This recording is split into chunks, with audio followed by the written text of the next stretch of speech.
Hi friends! I thought I would show you how I seal my canvas paintings with epoxy resin. This is Artisan Art Tumbler Epoxy Resin by DIY Epoxy. I'll have a link below in the description section with a 10% coupon code if you would like to try it yourself. I promise you won't be disappointed. You're going to need a plastic cup. I'm using a 16 ounce, a large popsicle stick for stirring, and a measuring cup. I have a half cup here and I fill it up with the hardener bottle B first. Then I'm going to dump that into my plastic cup, making sure to scrape all the contents from the measuring cup into the plastic cup. I want to remind you guys that it's very important that you always wear gloves and a good filtered mask while working with any epoxy resin. This brand has little to zero odor, but it's better to be safe and protected. So back to mixing our resin. This is a 1-and-1 mix, which means equal parts hardener, bottle B, and resin, bottle A. I always start with the hardener B because it is thinner than the resin A. I find by doing it in this order, it's easier to evenly mix it up and I get less bubbles while mixing.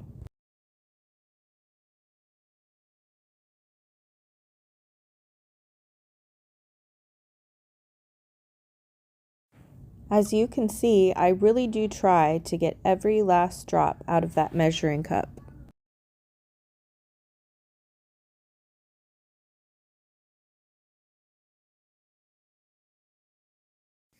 Okay, now I'm ready for resin A. I'm going to pour resin A into my measuring cup. It was a cold day where I live, so the resin was super thick.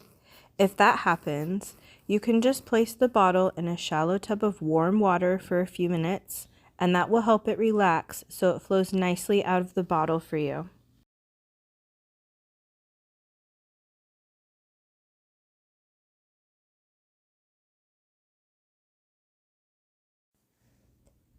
I'm just going to repeat the steps we took for the equal part of hardener, scraping all the resin out of the measuring cup with my popsicle stick and pouring that into the plastic cup with the hardener.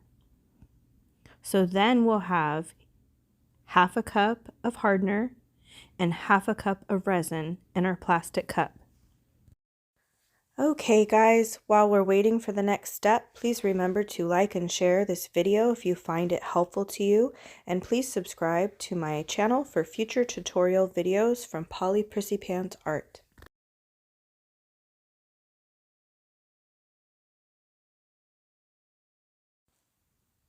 Now that we have equal parts of both hardener and resin in our plastic cup, we're going to stir and fold it gently together around 3 to 4 minutes. You'll know when it is ready to pour on your canvas when it has a warm honey consistency. Here's the bloom I made in my last video with Amsterdam paint and eye candy pigments. I'll have a link in the description below for discounts on eye candy pigments. If you haven't checked them out yet, you totally should. Right now, the color shift pigments are my favorite. I'm pouring the epoxy all over my canvas using roughly half the cup that I mixed up.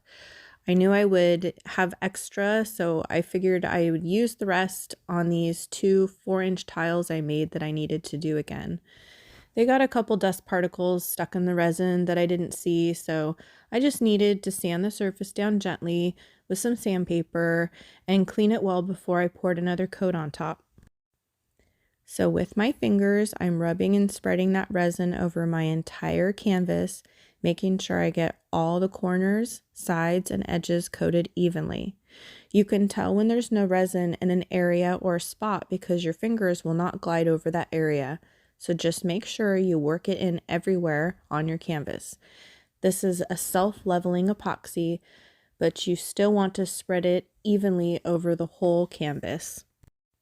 You also want to make sure you're doing this on a level surface so your epoxy does not slide off your canvas while setting. It's very important to have a level surface so you get the best results and even coverage.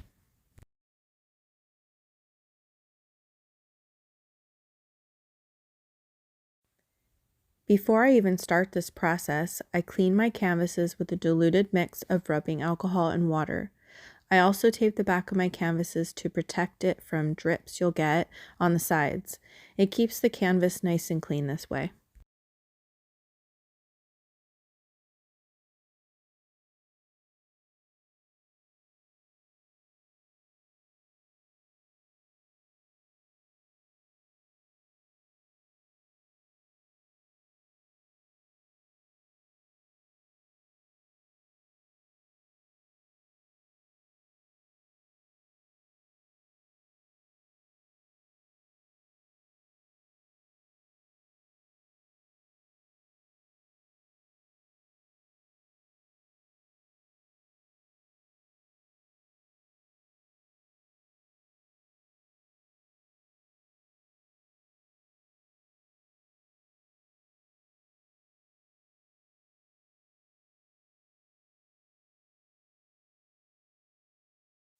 After that, you want to grab your heat gun so you can pop any bubbles you see in the resin.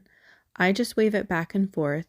Try not to keep it in one place for too long because if you do, you can burn your resin and you can't get that out.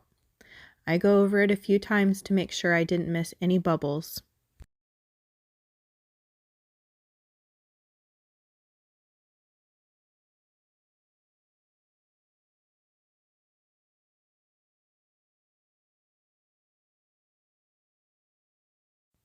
One of the last steps to this process is looking your canvas over to see if there's any particles like dust or hairs. You can pick them out by dabbing the tip of your toothpick on it gently, and it should lift right out. Clean your toothpick every time before you pick another one out. You have a good amount of work time before your epoxy starts to set, but I always try to get this step done in less than 10 minutes. Make sure to check your canvas from multiple angles and have good lighting while you do this. You'd be surprised what you can't see from just one angle. Use the reflection from the light and slowly scan the entire surface until you see a clean surface. So while I'm picking out the dust, I'll tell you a little bit more about this epoxy I'm using. It has 0 VOC, self-leveling, high gloss, has good UV inhibitors, meets FDA standards for food safety. It can handle heat up to 500 degrees. It's excellent for artwork, tumblers, and small shallow molds, and it's made in the USA. It's a hard epoxy and has excellent scratch resistance. I've used about 3 other brands, and by far this one is my absolute favorite. I get excellent results every time I use it, and if I don't get excellent results, it's because I did something wrong. Make sure when you're all done you cover your canvas so the dust particles don't float into your epoxy while it's setting. I just used an old plastic drawer I had, but any clean container will do as long as it's big enough and you have a little room around the sides. You don't want it to get stuck to your epoxy. It should be set enough after about 8 hours so you can handle it and remove the tape from the back. You really don't want to wait much longer than that to remove the tape, or it would be more difficult. I always make sure I'm using gloves for that last step. I hope you found this video helpful to you, and if you have any questions for me regarding this process, please leave it for me in the comments.